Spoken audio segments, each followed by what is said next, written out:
Bismillahirrahmanirrahim. Assalamualaikum warahmatullahi wabarakatuh.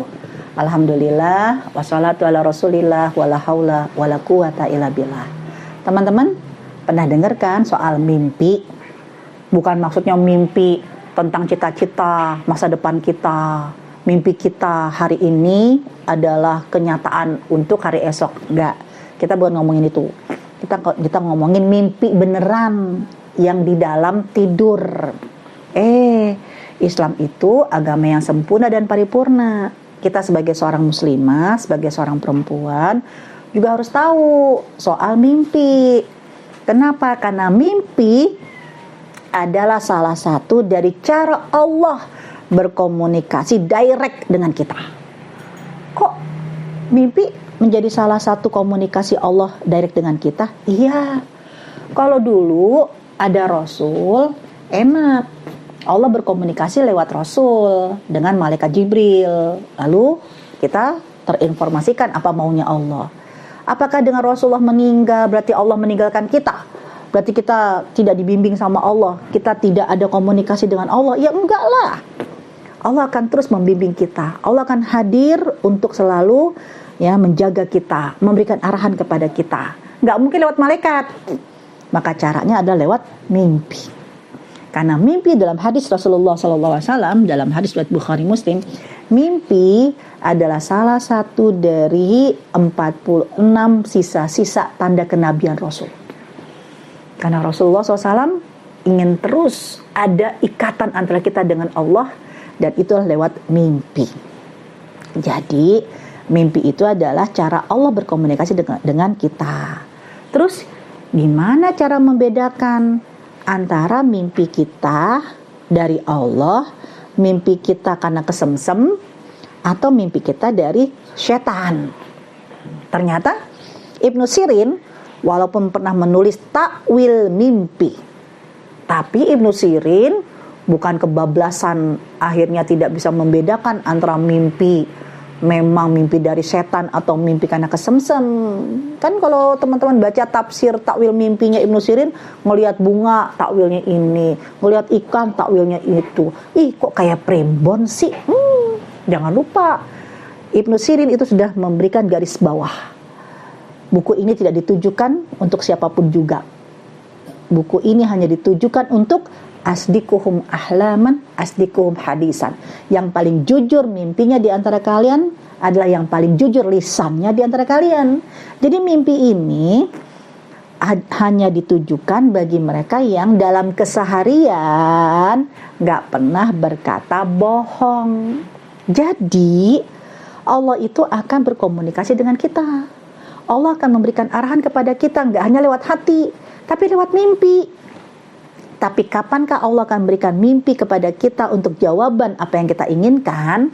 Syaratnya adalah asdikuhum hadisan, yang paling jujur lisannya di antara kalian. Jangan pernah berkata bohong. Kalau bohong, boro-boro Allah mau membimbing kita, Allah gak akan datang memberikan ilham melalui mimpi kita.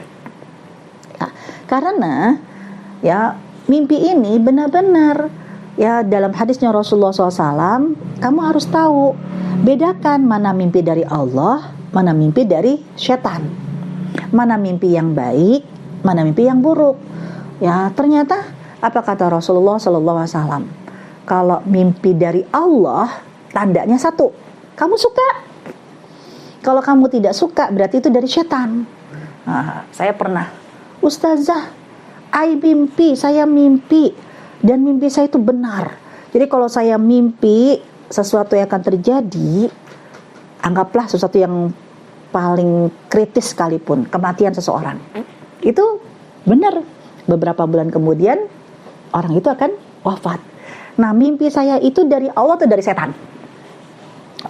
Saya bilang, emang saya tukang primbon, saya juga nggak tahu itu dari Allah dari setan. Tapi dengan barometer dari Rasulullah SAW, saya bisa menjawab. Pertama, ibu akan bisa menjawab ini dari Allah atau dari setan ketika bercerminlah terhadap diri sendiri. Ibu orang yang suka berkata jujur atau ibu orang yang suka berkata bohong. Kalau kita masih bohong-bohong, maka bisa jadi belum tentu itu dari Allah, itu dari setan. Satu. Terus yang kedua, gak usah jawab langsung kepada saya, ibu yang paling tahu. Yang kedua saya bilang, saya bisa pastikan itu bukan dari Allah, tapi dari setan. Kenapa? Kita mimpi orang mau meninggal, apalagi itu berita gembira, itu kan berita yang tidak baik, berita yang tidak enak. Karena kata Rasulullah SAW, mimpi yang tidak kamu sukai itu minasyaiton. Mimpi saudara kita mau meninggal, emang ini berita gembira? Ini kan berita yang tidak baik, itu mimpi dari setan. Tapi kok benar? Ya setan, ya dia kan bisa mencuri berita yang ada di langit, namanya juga setan. Ya, dan targetnya dia lewat mimpinya ibu itu untuk menyesatkan. Tapi kan jawabannya benar, tapi bisa menyesatkan. Kayak apa menyesatkan? Akhirnya apa? Pernahkah akhirnya keluarga ibu kalau mau pergi jauh itu udah wanti-wanti sama ibu, Bude, kalau mimpiin aku kapan aku mati, kasih tahu ya. Kenapa? Ya aku kan kepengen mati masuk surga. Akhirnya apa?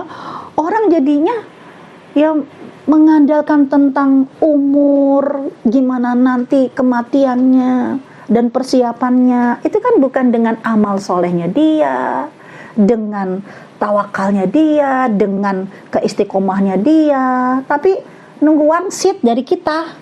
Berarti ini tandanya setan bermain cantik menyesatkan orang-orang dari mimpi kita yang benar. Tapi benar, sekali lagi setan itu kalau dia ngasih tahu ternyata salah, ya orang nggak mau percaya lagi sama dia.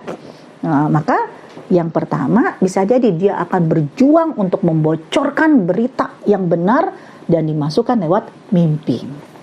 Jadi mimpi itu ada dua. Kalau mimpi dari Allah, yang pertama mimpi itu kamu suka. Kalau dari setan, berarti mimpinya kamu tidak suka.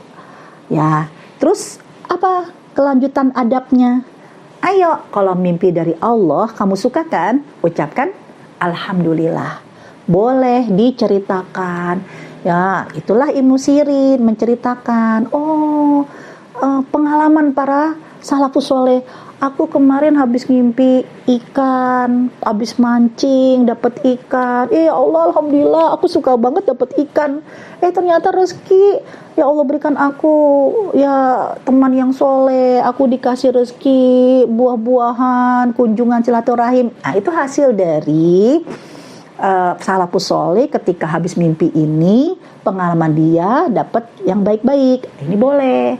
Tapi kalau mimpi yang tidak kamu suka, apa yang diminta sama Rasulullah SAW? Pertama, ta'awuz, a'udzubillahi minasyaitonirrajim. Ini dari setan memang.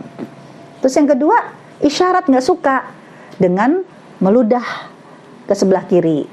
Ya isyarat doang ya, jangan ludah beneran, karena kasihan kalau sebelah kiri itu anak kita, apalagi sebelah kiri suami kita. Begitu kita mimpi nggak enak, astagfirullahaladzim, a'udzubillahi minasyaitonirrajim, plus meludah, bisa berantem. Jadi isyarat ya, karena orang aja kan kalau kita lewat digituin kan kita tersinggung banget. Nah itu jadi isyarat aja, meludah 3 kali. Kemudian rubah posisi ya, kalau memang ya kita menghadap ke sini, pindah menghadap ke sana, ya rubah posisi. Makanya dulu orang tua kita karena kalau pindah posisi nggak ada tempat lagi, akhirnya apa, balik bantal. Ya tujuannya cuma kepingin ada merubah posisi. Dan terakhir, kalau memang mimpi itu dari setan, jangan pernah diceritakan, keep silent. Ya Allah, mimpi serem tadi aku, dan jangan cerita. Kamu gak suka kan? Berarti itu mimpinya dari setan. Jangan diceritain, karena setan gak akan pernah memberikan kemudorotan. Ya, tapi bisa jadi gara-gara kita cerita, kulul kalam doa. Setiap ucapan jadi doa. Luar biasa. Mimpi pun juga diatur oleh Islam. Moga-moga kita selalu diberikan anugerah mimpi yang baik, karena Allah suka berkomunikasi kepada kita lewat mimpi yang baik. Akhirul kalam, assalamualaikum warahmatullahi wabarakatuh.